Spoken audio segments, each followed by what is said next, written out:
Actuellement, en Occident, on entend par démocratie un système dans lequel la population se répartit en classes sociales, des plus pauvres aux plus fortunés.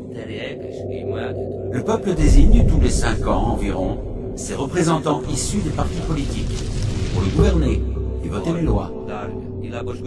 Ces pouvoirs sont issus des classes supérieures de la pyramide, soit les plus fortunés. On parle d'ailleurs de classe politique. Enfin, on constate que la reproduction sociale est la règle.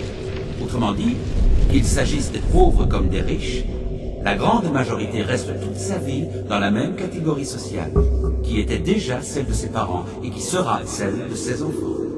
Si on regarde la démocratie du point de vue de la répartition du pouvoir selon le sexe, il se rend compte bien vite de la sous-représentation des femmes dans les instances du pouvoir, alors même qu'elles constituent la moitié de la population.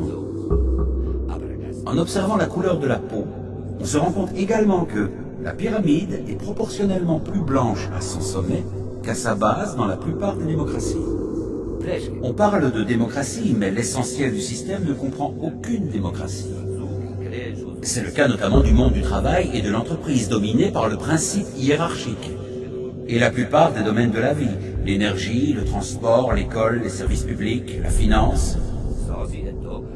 Dans le monde des médias, on observe une forte concentration des acteurs qui ont par ailleurs d'autres intérêts. Les armes, les avions, le luxe, le bâtiment, les télécommunications.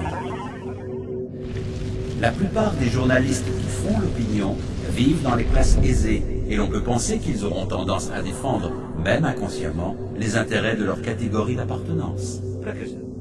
D'autre part, notre système économique favorise l'accumulation des richesses chez ceux qui en possèdent le plus. Il se trouve que ce sont les plus riches qui prêtent aux États et qui perçoivent les intérêts de la dette publique. Aujourd'hui, les plans de rigueur qui réduisent les salaires et la protection sociale reviennent donc à faire financer par les plus pauvres la dette détenue par les plus riches.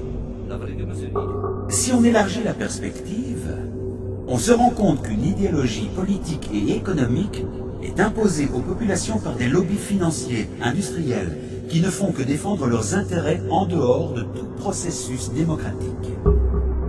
Nombre d'entre eux ont d'ailleurs des budgets nettement supérieurs à ceux de la majorité des États.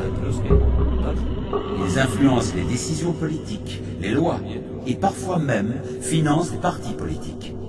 Conséquence, rigueur, chômage et misère pour les uns, richesse en pleine explosion pour les autres.